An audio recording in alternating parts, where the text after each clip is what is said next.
Dear children, why do we fight wars? Why as nations we fight each other? This is the question that is brought about in this very touching and sensitive story, The Enemy by Pearl S. Buck. Pearl S. Buck was taken to China when she was a very young child. From there she has worked a lot and she's a very famous writer. She wrote extensively and the novel that is known, The Good Earth, is a novel that has been set in China as its background. She also won the Nobel Prize for Literature in 1938. The story at our hand, The Enemy, is an anti-war story but has no direct criticism of war.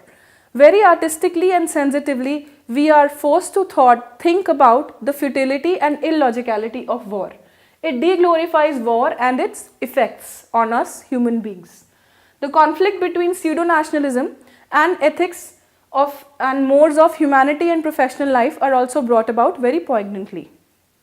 Now the background of the story is the World War II and there is an ongoing war between Japan and America.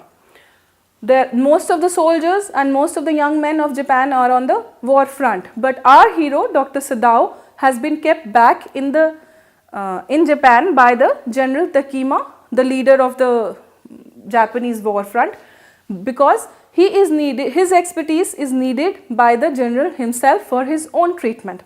Now the themes of the story are pseudo-nationalism, of course, how we build boundaries and we fight, forgetting that basically we are all humans, and the futility of war and the effects it has. Also the conflict between professional ethics, nationalism and the basic humanity is brought about in this story. Now the story at its gist is that Dr. Sadao was a Japanese surgeon. He was very famous and he was very well educated. In fact, he was already researching on a very important discovery. Now he finds a wounded American soldier, a prisoner of war, on the beach near his house. His wife and he deliberate that they should throw the prisoner back in the sea because he is an American, an enemy. But they are unable to throw him back because they are humans first and he is a doctor. Now Hannah, his wife, though reluctant because she knows that it is very dangerous for them to help the prisoners of war, still she helps in nursing and operating upon the prisoners of war and bringing him back to health. The servants in the family, they are rich, he is a famous surgeon, they have lots of servants, the gardener, the cook, the maid, the servant, the child's ayah. The servants disapprove, all of them, because they are simple people who believe in their nationalism and they don't understand the more finer points of life. And they finally leave. Although they don't tell anyone about the prisoners of war at their master's home, yet they leave because they don't want to be caught in the trap. Now the General Takema had not sent Sadao to war as his expertise was needed for the general's treatment himself. So Sadao thinks that he should disclose the identity of the prisoners of war being at his home to the general himself.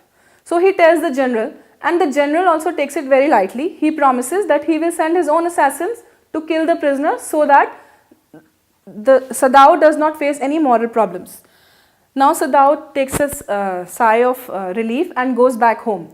But for regularly next three nights, he faces restlessness because he expects the assassins to come in and kill the prisoner anytime. But that does not happen. When he realizes that it is not happening, he again visits the general for another operation. So after the operation is over and the general is conversating, he brings up the topic and the general tells him that he simply forgot because he was so self-absorbed.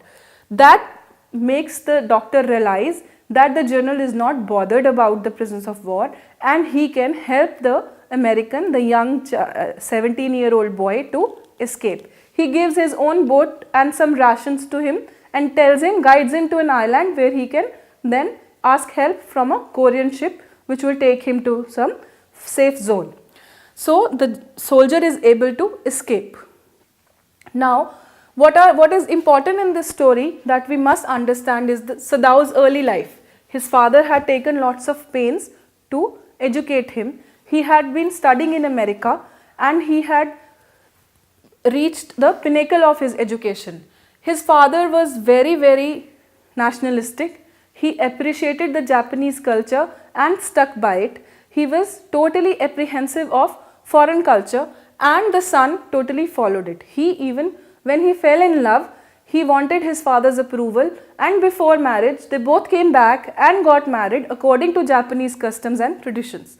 So the son, Dr. Sadao, was very, very nationalistic because his father had taught him so.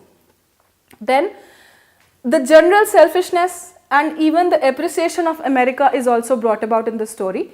The general is very selfish. He is so self-absorbed that when Sadao's expertise is needed at the war front for so many Japanese soldiers, yet he keeps him back only for his own selfish interest. And he is so self-absorbed that he forgets the existence of the prisoners of war at Sadao's home, and he is not even bothered what happens to him. Whereas Sadao was so afraid, Sadao, Hana and the servants were so afraid that he will lose his life if the general comes to know about the prisoners of war. Then there is Hana's devotion and dignity. She is very devoted to her husband, her father-in-law's way of life.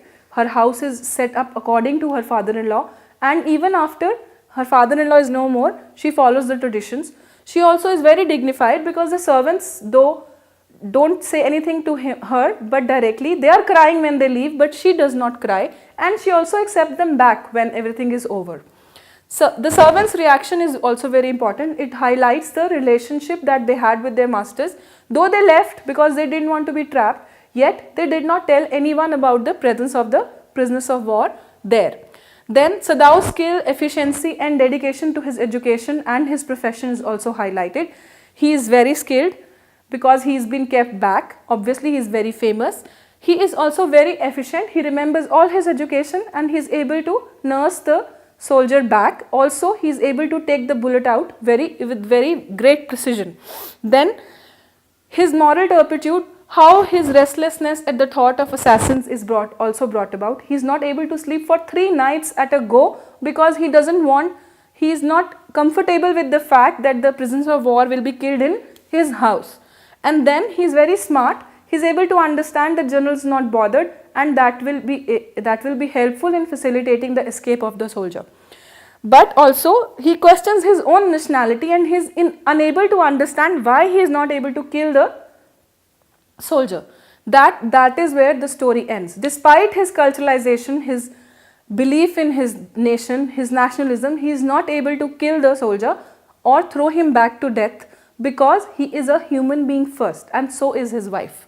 Now the message is, why do we fight war and what is the logic behind these wars where we tend to lose our basic humanity and our basic mores.